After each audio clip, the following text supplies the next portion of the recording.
দক্ষিণ জেলা কৃষি দপ্তরের উদ্যোগে বুধবার শান্তির বাজারে মুকুট অডিটোরিয়ামে আয়োজিত হল জেলাভিত্তিক ক্ষেত বাঁচাও অভিযান ও প্রাকৃতিক পদ্ধতিতে চাষ বিষয়ক কর্মসূচি। অনুষ্ঠানের উদ্বোধন করেন রাজ্যের মন্ত্রী শান্তনা চাকমা। বর্তমানে কৃষিক্ষেত্রে অতিরিক্ত রাসায়নিক সারের ব্যবহারে জমির উর্বরতার শক্তি কমে যাচ্ছে এবং মানুষের স্বাস্থ্যের উপরে বিরূপ প্রভাব পড়ছে। সেই কারণে কৃষকদের জৈব এবং প্রাকৃতিক পদ্ধতিতে চাষাবাসে উৎসাহিত করতে রাজ্যের সরকার বিশেষ গুরুত্ব দিচ্ছে বলে এই অনুষ্ঠানে জানানো হয়েছে। অনুষ্ঠানে উপস্থিত ছিলেন শান্তির বাজারের বিধায়ক প্রমোদ রিয়াং, দক্ষিণ জেলার সভাধিপতি দীপক দত্ত, শান্তির বাজার পুর পরিষদের চেয়ারম্যান স্বপ্না বৈদ্য, ভাইস চেয়ারম্যান সত্যব্রত সাহা, সমাজসেবী দীপায়ন চৌধুরী, দেবাশিস ভৌমিক, প্রদীপ বরণ রায় এবং কৃষি দপ্তরের আধিকারিক সুমিত কুমার সাহা সহ অন্যান্যরা। বক্তব্য রাখতে গিয়ে মন্ত্রী শান্তনা চাকমা কৃষকদের উন্নয়নে রাজ্য সরকারের বিভিন্ন পরিকল্পনার কথা তুলে ধরেন। পরে তিনি অন্যান্য অতিথিরা কৃষি দপ্তরের বিভিন্ন প্রদর্শনী স্টল পরিদর্শন করেন। অনুষ্ঠানে জেলার বিভিন্ন প্রান্ত থেকে বিপুল সংখ্যক কৃষকদের সমাগম ঘটেছিল।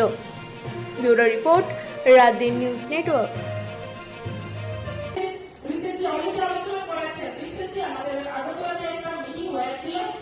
যে কুইন পাইনাপেল আপনারা জানেন আমাদের সরকার আশা করে তার উপর অনেক গুরুত্ব আরোপ করা হয়েছে। জিআই ট্যাগ দিয়েছে আপনারা জানেন। তো সেই ক্ষেত্রে কিন্তু আমাদের এই নামটা আগে ছিল না। আমাদের সরকার আশা করে কিন্তু আমাদের এই কুইন পাইনাপেল নামটা আমাদের সরকার দিতে পেরেছে। একটাই লক্ষ্য, কৃষি ক্ষেত্রে আমাদের এগিয়ে যেতে হবে। তার জন্য কিছুদিন আগে একটা মিটিং হয়েছিল। দিল্লিতে 3 দিনের একটা কুইন পাইনাপেল ফেস্টিভ্যাল হবে। তো আপনারা জানেন আমাদের আজকে আমাদের এই ত্রিপুরা রাজ্যে পাইনাপেল আমাদের বিদেশেও যাচ্ছে, ইন্ডিয়ার বিভিন্ন জায়গাতে যাচ্ছে। আমরা কিন্তু এটা কিন্তু ইন্টারন্যাশনাল ফেয়ার হবে।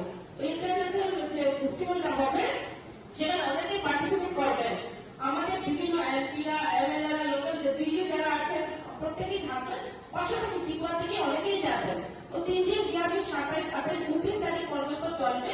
সেই মেলাগুলো যদি আপনারা দেখতে চান, অংশগ্রহণ করতে চান, সেখানে আপনারা উপস্থিত হতে পারবেন। একটাই লক্ষ্য, আমরা ত্রিপুরাকে আত্মনির্ভর ত্রিপুরা আমরা করতে চাই। আমাদের লক্ষ্য যে বিকশিত ভারত 2047 সালের মধ্যে আমাদের ত্রিপুরা রাজ্যকে বিকশিত ভারত আমরা বানাতে চাই। সেই লক্ষ্য মাত্রাকে রেখে কিন্তু আমরা বিভিন্ন সেক্টরে, বিভিন্ন ডিপার্টমেন্টে আমরা এই কাজগুলো করে যাচ্ছি। আমি আশাবাদী তার মাধ্যমেও কিন্তু আমাদের যে দিল্লিতে যে প্রোগ্রামটা হবে তার মাধ্যমেও কিন্তু অনেকটা আমরা সুফল পাবো।